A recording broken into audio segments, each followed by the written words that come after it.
Hi everybody, I'm Willie. Welcome to Willie's American Guitars. So let's talk about the Southern Jumbo. Originally, Gibson created a guitar as a step up from the J45 for marketing to the southern states. Gibson, being from northern Michigan, had a salesman that wanted to really make a guitar that was a little more ornate, and he called it the Southerner Jumbo. Later, it was just shortened to Southern Jumbo without the extra ner. So it was originally called the Southerner Jumbo. And you can tell these from a mile away because they have neck binding and these big double parallelogram inlays. So these big double inlays are something that they've used traditionally on more expensive guitars. But what's interesting too is it's not just that, it's the fact that the bracing on these SJs, Southern Jumbos, were tucked into the kerfing. So if you can see right here, this is called kerfing, and this brace tucks in underneath it. Now on the J45s, this brace just goes to it. It touches it. On the SJs, it actually tucks in underneath the kerfing. So the bracing goes underneath the kerfing. This is called tucked bracing. The braces, your guitar braces, which on these guitars are thinned out, pretty thin, so they're great volume, all handmade, and they were tucked into this kerfing on here. And this kerfing is here to have a more gluing surface for the sides of the guitar and the top of the guitar. That's what that kerfing is for, and in actuality, it kind of creates this skeleton for the guitar. And that's not just the inlay on these. They are like the J45 in their construction.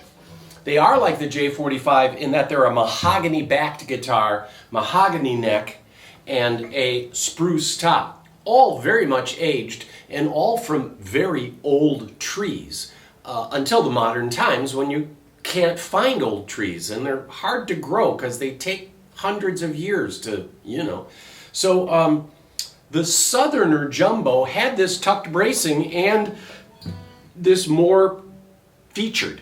It was more binding on the top, more binding on the back, neck binding, which kind of made it all pop. You can also, when you have neck binding, see the dots along the side. So it's not just decoration. It really kind of makes it easier to play.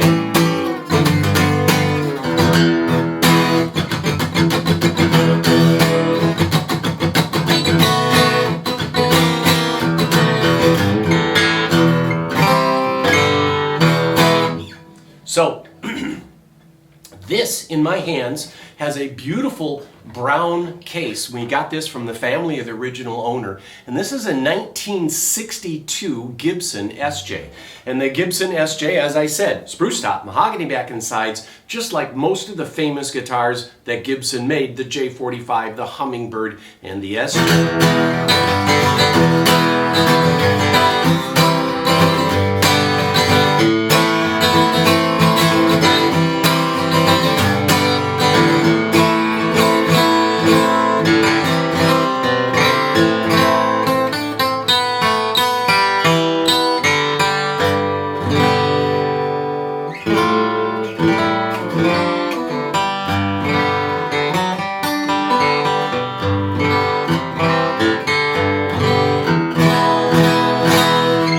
Deliciously clean guitar.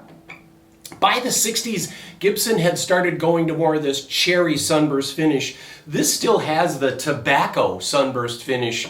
Otherwise, that cherry finish, which you see on the back, it was really coming into vogue, and they were putting the cherry sunburst on both the Les Pauls of the time period and putting the cherry sunburst more. It became more popular than the old-fashioned tobacco sunburst. Personally, I like the tobacco sunburst finish.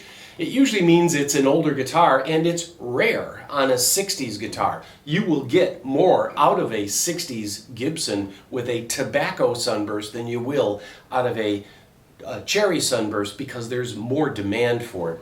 This guitar has some rash on the back. When people would put their guitar straps back here with the rubber backing, it would affect the lacquer finish. And this has a little of that other than that. The guitar is really clean, well cared for. The family that is consigning this with us had sent it through the shop to have all that needs to be done to the guitar. And this 62 is just an excellent example and ready to take home. These guitars tend to be investment grade instruments. I don't like to talk about investments too much, but it is true that guitars have gone up in value. As new guitars rise in value, and they are very much rising in value because of the availability of woods are getting harder to find, and so that's really dragging the cost of guitars up. A rising tide lifts all boats. The vintage guitars are also driven by demand. They made a finite number. There is very few of these, a few hundred each year for the few years they made it. Certainly not enough to go around to everyone who plays them and wants them. This other one here, this is a 53. So keeping it kind of simple, 62, 52, but this is a 53. I like 53 necks. It's some of my personal favorite necks. They're very rounded. There's no real V on the back of them. I like V necks, but there's something about these big 53 necks, and there's something about an old SJ like this. Now this guitar came to us and it's obviously been very well played, loved, and it had a lot of loose braces. It needed extra care, and we provided that care as we tapped down those braces. And by the way, a brace like that might pop up or come loose, and you'll hear it when you tap on the top. You're going to hear the brace rattle. So you'll see guitar players or guitar builders or stores like us, we will tap the top listening for those loose braces.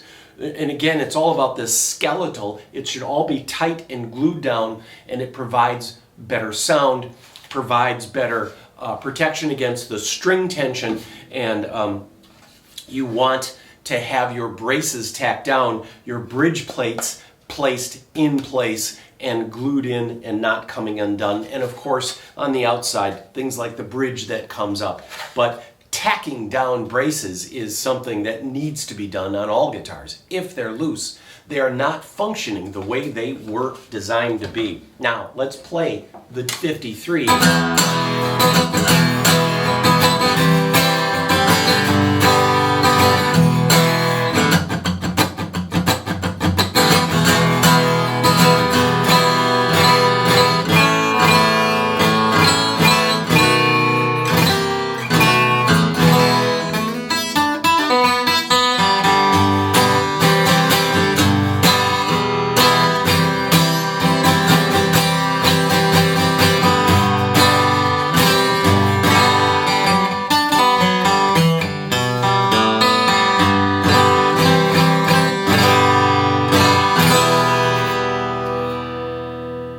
These guitars really are songwriter guitars. They have a great strum to them, they fill up, the chords are full and rich, yet they're not too bassy. They leave room for the voice. I'm going to play this 62.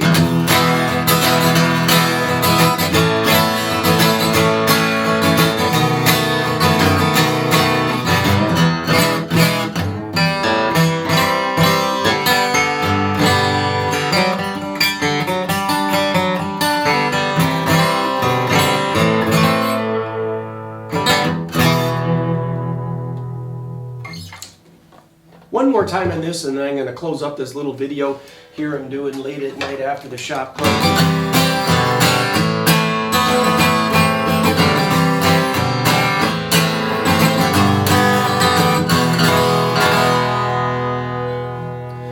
Rich, full, lots of complexity. That little microphone's probably not doing it justice. You should come in and try these out.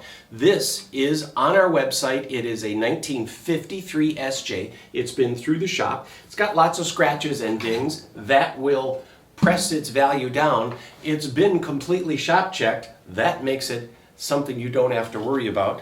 And then this is a 62 in kind of a beautiful color. You can see this one in walnut, this in cherry, but both tops, this is your more traditional two-tone, and this is a Slight variance on the three-tone with a brown to red to golden sunburst brown. And you can note the yellowed binding and the gorgeous luster of these guitars. Vintage guitars.